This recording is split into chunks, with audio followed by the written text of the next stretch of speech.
성경 말씀 히브리서 10장 24절 25절입니다. 서로 돌아보아 사랑과 선행을 경외하며 모이기를 피하는 어떤 사람들의 습관과 같이 하지 말고 오직 권하여 그날이 가까움을 볼수록 더욱 그리하자. 아멘.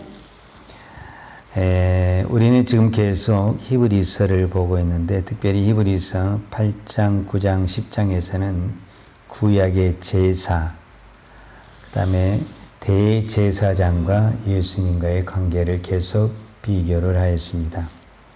이 구약의 제사에 여러 가지 어려운 점인데 그 중에 가장 큰 부분이 뭐냐면 대제사장이라 할지라도 지성소를 마음대로 들어갈 수가 없습니다. 하나님이 정한 1년에 딱 한 번만 지성소를 들어갈 수 있습니다. 그리고 제사장도 아무리 자기가 백성들의 죄를 가지고 제사장으로서 제사를 드린다 할지라도 그 제사장은 죽을 때까지 지성소를 들어갈 수가 없습니다. 그러니까 대제사장의 입장에서도 그리고 제사장의 입장에서도 제사를 드리면서도 여러 가지 어려운 점이 있다라는 겁니다. 그런데 우리가 아는 대로 예수 그리스도께서 사실 오늘 본문에 나와 있는데 10장 히브리서 10장 19절에 보면 그러므로 형제들아 우리가 예수의 피를 힘입어 성소에 들어갈 담력을 얻었나니 그 길은 우리를 위하여 휘장 가운데로 열어놓으신 새롭고 산 길이요 휘장 곧 저의 육체라. 즉 뭐냐면 예수 그리스도께서 십자가에 죽으실 때에 이 지성소와 성소를 가로막는 휘장이 찢어졌습니다. 그래서 이제 무엇이 자유함을 가지게 되냐면 누구든지 이 성소와 지성소를 들어갈 수 있는 자유함을 얻었습니다. 이것이 이 구약의 율법과 복음의 큰 차이요 핵이라고 말할 수 있습니다. 감히 백성이 성소에 들어가고 지성소에 들어간다는 것은 구약의 율법으로서는 상상할 수 없는 하나의 사건이었다라고 볼 수가 있습니다. 그런데 이 신약의 예수 그리스도께서 이 십자가에 죽으실 때 이 휘장이 찢어짐으로 말미암아 이제는 누구든지 어디를 감히 1년에 그것도 한 번밖에 들어갈 수 없는 이 지성소를 들어갈 수 있다는 것은 놀라운 계획이요 큰 은혜다라고 말할 수 있습니다. 그래서 이제 신약은 우리 모두가 제사장으로서 무엇을 하나님 앞에 제사를 드릴 수가 있습니다. 그리고 이제 거기에 힘입어서 이 초대교회가 폭발적인 부흥의 역사를 일어난 겁니다. 그것은 이 유대인들이 그동안 이 성전에 얽매여서 마음대로 제사지 드리지 못했는데 이제 예수 그리스도께서 이 성소의 휘장이 찢어짐으로 말미암아 언제든지 그 다음에 누구든지 예배를 드림으로 말미암아 교회는 말 그대로 폭발적인 부흥이 일어났다라고 말할 수 있습니다. 우리가 신약 그 사도행전에 보게 되면은 성도수들이 막 3,000명, 5,000명씩 늘어나잖아요. 베드로가 한번 설교를 했을 때 3,000명, 5,000명이 회개하고 돌아오는 하나님의 기적이 일어났습니다. 거기에 첫 번째 강력한 조건이라고 할 수 있다고 하면 저는 성령의 역사다라고 말할 수가 있죠. 왜냐하면 우리가 잘 아는 대로 베드로가 그렇게 사도 바울처럼 막 공부를 많이 하고 신학을 연구하고 그렇게 훌륭한 사도가 아닙니다. 어떤 부분에서는 어부로서 평범한 사람이었는데 예수님을 따라다니면서 3년 동안 배운 것이 그게 다란 말이에요. 그런데 베드로가 그 설교를 했는데 3,000명, 5,000명이 모였다. 그것은 어떤 베드로의 능력이라기보다는 성령의 강한 역사였다라고 말할 수가 있죠. 그런데 이 초대교회가 부흥할 수 있었던 것 중에서 이 성령의 역사를 말하면서도 빼놓을 수 없는 것이 하나가 있는데, 사도행전 2장 42절에 보면 성경은 이것을 기록하고 있습니다. 저희가 사도의 가르침을 받아 서로 교제하며 떡을 떼며 기도하기를 전혀 힘쓰니라. 사람마다 두려워하는데 사도들로 인하여 기사와 표적이 많이 나타나니 믿는 사람이 다 함께 있어 모든 물건을 서로 통용하고 또 재산과 소유를 팔아 각 사람의 필요를 나눠주고 날마다 마음을 같이하여 성전에 모이기를 힘쓰고 집에서 떡을 떼며 기쁨과 순전한 마음으로 음식을 먹고 하나님을 찬미하며 또 온 백성에게 칭송을 받으니 주께서 구원받는 사람을 날마다 더하게 하시니라. 즉 사도행전에 보게 되면 이 3,000명, 5,000명이 모일 때 성도들이 밖에 나가서 열심히 전도했다라는 말이 성경에 없어요. 그럼 어떻게 그렇게 많은 사람들이 모였냐라고 말을 했을 때, 저들이 이 성전에 모여서 날마다 모여서 기도했다라는 말과 그 다음에 서로 떡을 떼며 교제했다라는 말과 그 다음에 모이기를 힘썼다라는 말을 통해서 오늘 성경에서 주께서 날마다 사람을 구원받는 사람을 더하게 하셨다. 그러니까 성령께서 사람을 모아주셨다. 이렇게 말할 수가 있습니다. 교회의 부흥은 여러 가지 조건이 있지만 가장 기본이 되는 것, 기도하고 모이기를 힘쓸 때 교회는 부흥이 됩니다. 오늘 히브리서 기자가 이 전체적인 이 이야기를 쭉 하면서 결국은 무슨 이야기를 하냐면은 오늘 24절과 25절에 서로 돌아보아 사랑과 선행을 경외하며 모이기를 피하는 어떤 사람들의 습관과 같이 하지 말고 오직 권하여 그날이 가까움을 볼수록 더욱 그리하자. 마지막 때가 될수록 무엇이 어렵냐? 모이기가 어렵다라는 겁니다.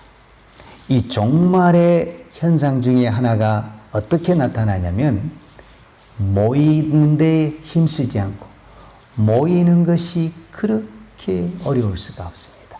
그러니까 결국은 성경의 부흥은 모이기에 힘쓸 때 부흥이 일어나는데 우리는 성경의 말씀과 정반대로 가고 있기 때문에 이것이 마지막 시대에 우리에게 나타난 하나의 어떤 가장 큰 교회의 재앙적인 부분이다라고 말할 수 있습니다.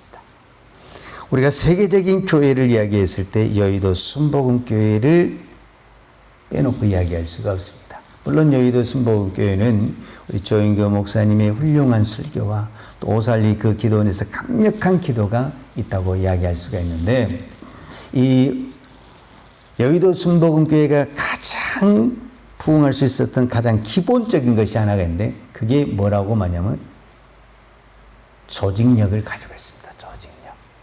근데 그 조직력의 가장 작은 기본이 뭐였냐면 구역예배입니다. 그러니까 교회를 안 다니는 사람들을 교회에 오기가 굉장히 처음이 어렵거든요. 근데 그 사람들을 구역예배 때 불러다가 그렇게 음식으로 섬기고 사랑으로 섬기고 해서 그 사람들을 교회로 오게 하는 것. 그것이 그 교회의 가장 큰 조직력이었고 원동력이었다라고 말을 하는 겁니다. 그래서 이거는 이 여의도 순복음교회뿐만 아니라 우리 한국교회가 가장 부흥할 수 있었던 가장 기본적인 그 조직력이 그 모임의 단위가 어디에 있었냐면 구역예배에 있었습니다. 그래서 옛날에 우리 교회들이 다 어디를 통해서 교회가 부흥이 됐냐면 구역예배를 통해서 교회가 부흥이 됐습니다. 그래서 지금도 셀이라는 어떤 모임으로 또 구역이라는 모임으로 꾸준히 그 모임을 하고 있는 교회는 부흥을 합니다. 왜? 모이기를 힘쓰다 보니까 자연히 모이기를 힘쓰면서 함께 기도하고 성도의 교제가 풍성하다 보니 자연히 교회는 부흥하게 되어 있습니다. 그런데 문제가 또 무슨 문제가 있냐면 무엇이든지 좋은 점이 있으면 또 안 좋은 점도 있거든요. 이렇게 자주 모이다 보면 사람들의 모임이다 보니까 꼭 은혜스러운 모임만 있는 게 아니에요. 또 여러 가지 소문도 나게 되고 말도 나게 되고 또 은혜스럽지는 않는 말도 하게 돼 있습니다. 그러다 보니까 이런 모임이 차츰차츰 줄어들고 또 현대사회는 너무 개인적으로 다 바쁘잖아요. 그러다 보니까 이런 모임을 갖는 것이 점점점 어려워지는 거예요. 그러면서 교회는 편하게 신앙생활 하기는 됐죠. 그런데 교회 성장은 안 되는 겁니다. 신앙은 편하게 신앙생활하면 개인도 그렇고 교회도 그렇고 성장을 할 수가 없습니다.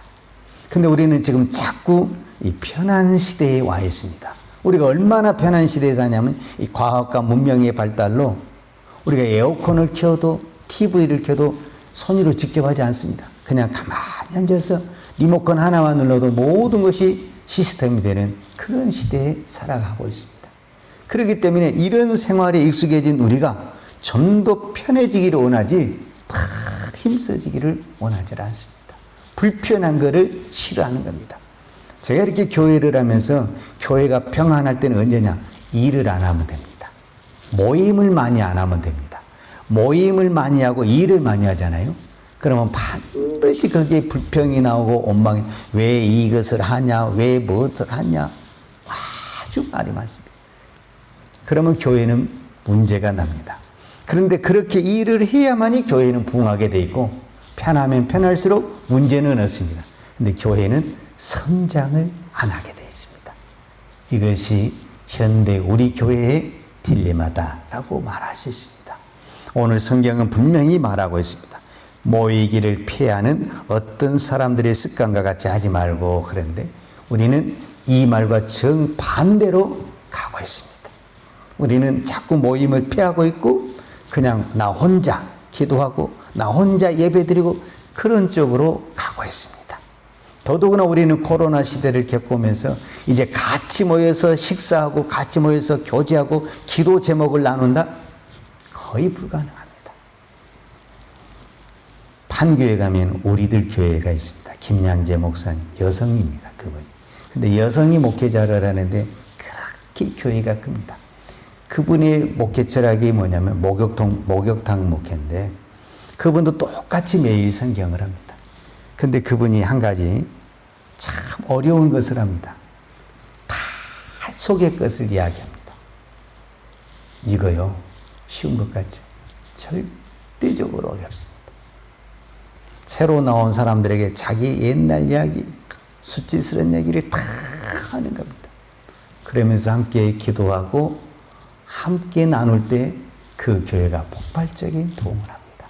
근데 우리는 이미 우리의 기도 제목을 나누는 것을 굉장히 부담스러워합니다. 나누더라도 극히 일부 형식적인 것 외에는 나눌 수가 없습니다. 왜냐?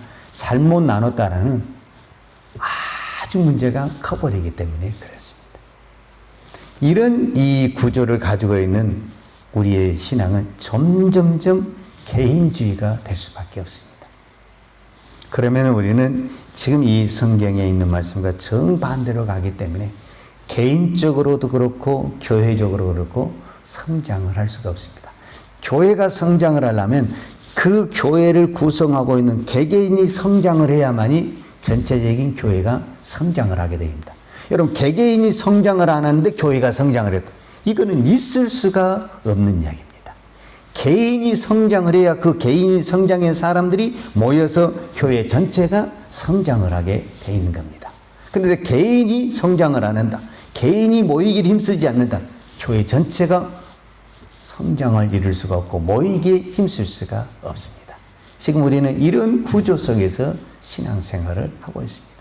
그래서 이제 우리의 신앙은 점점점 성장하기보다는 나도 모르는 사이에 점점점 깔아앉히고 무너져 가게 되어 있습니다.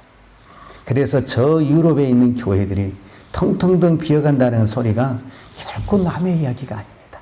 우리도 얼마 남지 않았습니다. 방법은 하나밖에 없습니다. 자주 모이고 기도에 힘쓰는 외에는 방법이 없습니다. 그런데 이 시대에 제일 어려운 것이 무엇입니까? 모이자는 것이 제일 어렵습니다. 이것 넘기지 못하면 우리의 신앙은 여기까지입니다. 오늘 우리가 마지막이라고 말할 수 있는 이 주일 하나 모이는 것도 얼마나 어렵습니까?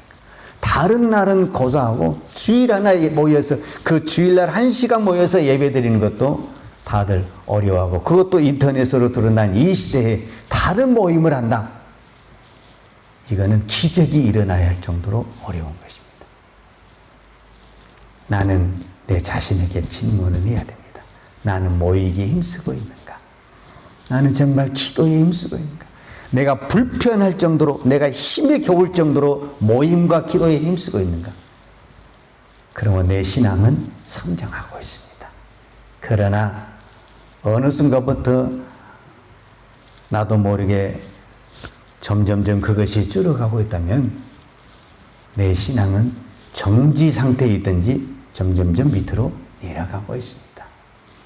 오늘 이 거룩한 주일, 정말 이 모임, 이 주일날 이 모임 하나가 어떤 부분에서는 이 한국 교회의 운명이 달린 그런 시간과 같습니다. 오늘 이 성경의 말씀, 모이기를 피하는 어떤 사람들의 습관과 같이 하지 말고 오직 권하여, 서로 권하여 그날이 가까운 것으로 더욱 모이기에 힘쓰라고 성경은 분명히 말하고 있습니다. 이것을 누구에게 말하기 전에 내 자신부터서 모이기에 힘쓰고 기도에 힘써서, 누군가는 더 한 사람이라도 더 붙어서 모이기에 힘쓰고 기도하고 힘쓰는 그런 우리가 될 때 내 개인과 교회가 부흥하고 성장할 줄로 믿습니다. 기도하겠습니다. 하나님 아버지, 감사합니다. 마지막 때가 될수록 이 모이는 것이 점점점 어려워져 가고 있는데, 이럴 때일수록 믿는 저희가 더 깨어서 기도하고 더 모이기에 힘쓰는 주의 거룩한 성도들 되게 하여 주옵소서. 오늘은 특별히 거룩한 주일입니다. 정말 우리가 이 주일날 하나님 앞에 모여서 예배를 드린 것이 내 인생의 가장 큰 기쁨이요 감사요 은혜가 되게 하여 주옵소서. 그 어떤 것과도 바꿀 수 없는 기쁜 날이요 감격의 날이요 축복의 날이 되게 하여 주옵소서. 그래서 이 날을 내 생명을 걸고 내 온 마음을 다해 뜻을 다해 이 날을 지키며 이 날을 하나님 앞에 드리며 하나님과 교제하는 복되고 복된 날이 되게 하여 주옵소서. 아버지, 또 내 마음속에 흔들어진 마음, 흐트러진 마음, 편하고 싶은 마음이 있다면 하나님 우리의 마음을 주께서 붙잡아 주셔서 어떤 환경 속에서도 더 모이게 힘쓰고 기도하게 힘쓰는 우리의 신앙이 되게 하여 주옵소서. 오늘도 이 땅에 세운 한국교회를 붙들어 주시고 흩어진 우리 모든 성도들이 이 마지막 때가 될수록 더 모이게 힘쓰고 기도에 힘쓸 수 있는 주의 성도들 되게 하여 주옵소서. 우리 힘으로는 어렵습니다. 성령께서 그 영혼을 붙들어 주셔서 더 깨어 기도하며 모이게 힘쓸 때 하나님의 나라가 이 땅과 이 교회 위에 이루어질 줄로 믿습니다. 오늘도 우리의 기도를 들으시고 주의 은혜를 베풀어 주옵소서. 오늘도 하나님 앞에 귀한 예물 드린 손길을 축복하여 주시고 이 예물이 하나님의 복음을 나누는데 아름답게 쓰임받게 하여 주옵소서. 예수님의 이름으로 기도하였습니다. 아멘. 여호와는 내게 복을 주시고 너를 지키시기를 원하며 여호와는 그 얼굴로 내게 비추사 은혜 베푸시기를 원하며 여호와는 그 얼굴을 내게로 향하여 드사 평강 주시기를 원하노라. 이제는 우리 주 예수 그리스도의 은혜와 아버지 하나님의 무한하신 사랑과 성령님의 교통하심과 충만하신 은혜가 오늘도 오직 모이기에 힘쓰며 기도하기에 힘쓰는 사랑하는 주의 종들 머리머리에와 이 나라의 민족과 한국 교회 위에 온 열방에 나가서 하나님의 복음을 증거하는 선교사님 위에와 사랑하는 주의 자녀들 머리머리에 이제부터 영원토록 함께 있을지어다. 아멘.